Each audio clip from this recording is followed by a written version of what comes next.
So ഇന്ന് lunch ഇച്ചിരി ചൂട് ചോറ്, ഇച്ചിരി നെയ്യ്.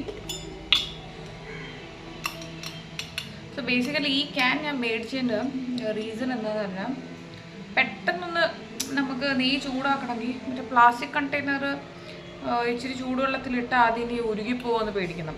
അപ്പോൾ ഈ സ്റ്റീൽ ക്യാൻ ആണെങ്കിൽ നമ്മൾ ഇച്ചിരി ചൂടുവെള്ളമുള്ള പാത്രത്തിൽ വെച്ചാലും അതവിടെ സെറ്റായിട്ടിരിക്കും, അതായത് നെയ്യ് ഉരുകി കിട്ടും. സോ ഇന്ന് നെയ്യ് തിന്നാൻ എന്തോ ഒരു ഏർജ്. അപ്പോൾ നല്ലൊരു കണ്ടെയ്നറാണ്.